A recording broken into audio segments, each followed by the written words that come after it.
Hello YouTube fans, here again. I remember doing this one before, that being Charity of Terror, so I figured why not do this one again before, that being Forbidden World. That's right, Forbidden World. Now from the same company that given us Charity of Terror one day before, they decided to do this one. Now kind of like Charity of Terror, this went under two different cycles. Some parts of America it was called Mechamorphs, and as we all know the one was called Forbidden World. Now there was two different edited versions, one where it played classical music, one where the robot was talking more robotic, and on the other version it was more talking like a child, that being this robot, like a robot thing, and it didn't have the classical music, instead of sort of like a disco type of music. But nevertheless, it's still roughly the same film, just different cycles, because there's a lot of history in this. A lot of history.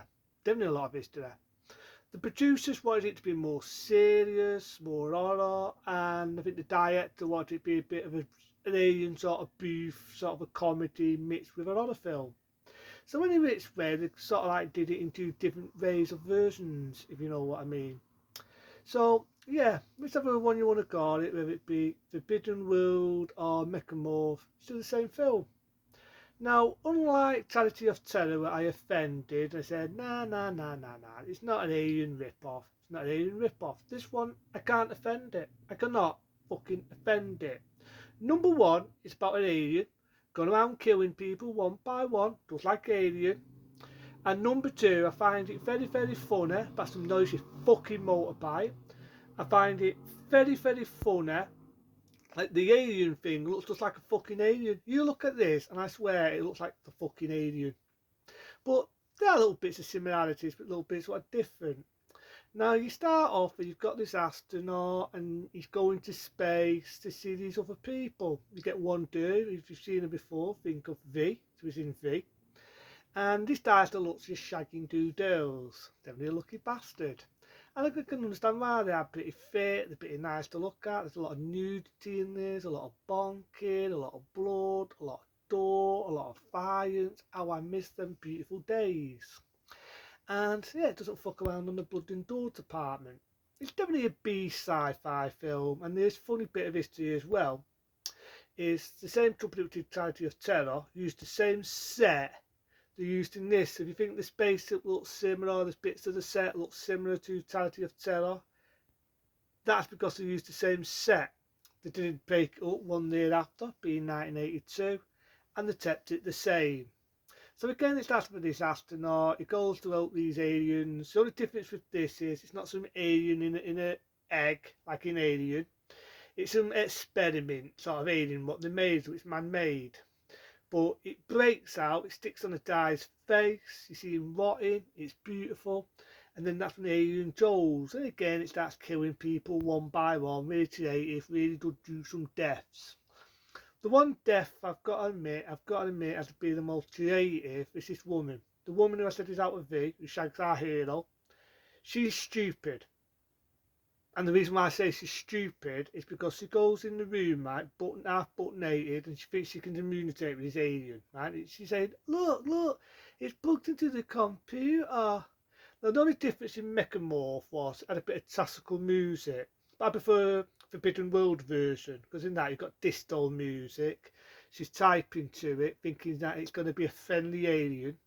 And he's got this idea, like this tail comes down, and he's got the idea it's gone inside her, you know what.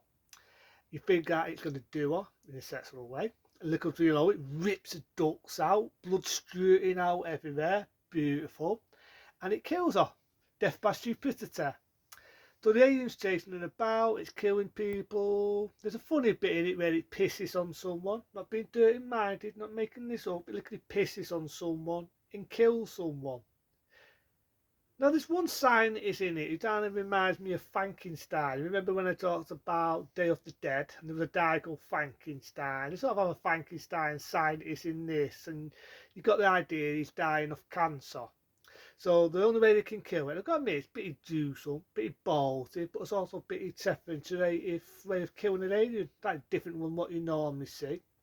What he does is he's dying, right? So they do an operation, they cut him up, and he's alive, and they're doing it, not doped him up or anything. He's looking at a fucking live. They pull out this big stone, it's got an idea, it's a bit of cancer. They feed it to the fucking alien. The alien's thick at this point because it eats it. It chokes to death on its own from it. End of fucking movie. End of fucking movie. But I delete that because I just thought it was different. It was a unique way of killing it. My only issue is you can definitely see it was a lot cheaper budget than Charity of Terror. But nevertheless, I've got to admit the budget is there. There's bits where you see them outside on this desert. You've got the idea of the alien before it got killed, motorpied, it's killing people. There's some pretty good scenery in it. And it's one of them when I watch this film, being Forbidden World, I've got to admit, I've got to bloody admit how I miss films like this. You know, it's proper 18, it's gruesome, you've got tits, you've got nudity, you've got bonking, you've got everything a little boy likes, that being me.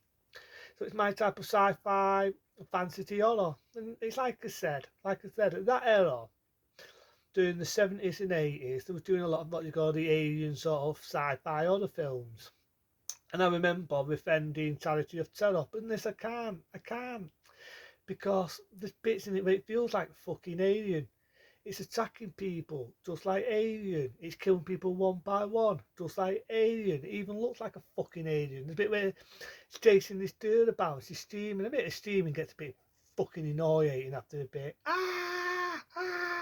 So you can make a drinking train the amount of times she fucking streams in the film, but it's chasing her about here and there, and I swear it looks like a fucking alien. From the movie Alien, it looks like a fucking alien. But again, I've got to admit, it's pretty creative how they kill it. You know, there's stuff, a bit of cancer in its gusset. It fucking chokes on its own from it, and it's fucking dead. It's brown fucking bread. And I love the way it does it, you know what I mean? I love the way it does it. I mean, you've got the one girl in it you think is going to be the main character. Long Brody gets killed. You've got one scene where there's things sticking on people's faces, and you've got the idea they're rotting, but they're still sort of alive, where they're rotting away, which is pretty fucking gruesome.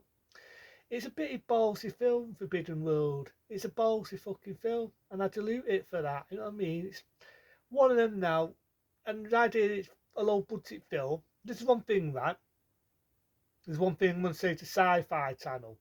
Why is it Sci-Fi Channel? We get cheap, shitty, fucking CGI. I say it again. CGI shitty effects. That you've got this film, what, back in 1982, sci-fi horror, bloody, gruesome, practical effects, and this is a low budget film. But let's just go, sorry, it's films like this I love. I even love the original artwork. Sad to say the alien does not look fuck all like what I saw in the original artwork. But again, it's done by New World Pictures, who is famous for doing the movie Deathstalker. Did a lot of those warrior sort of films. They did Charity of Terror, and they did this, Forbidden World, shot in 1982. If you like low budget sci-fi horror films, it's a good hour off your time. Check it out, look for it, it's a good one. It's very hard to find in this fucking country, which is a piss take. Forbidden World, again, had two cycles in 1982. Mechamorph and Forbidden World. Check it out. Until then, be smart, be safe, and I'll see you soon for some more movies, more reviews, more politics, and more things to come.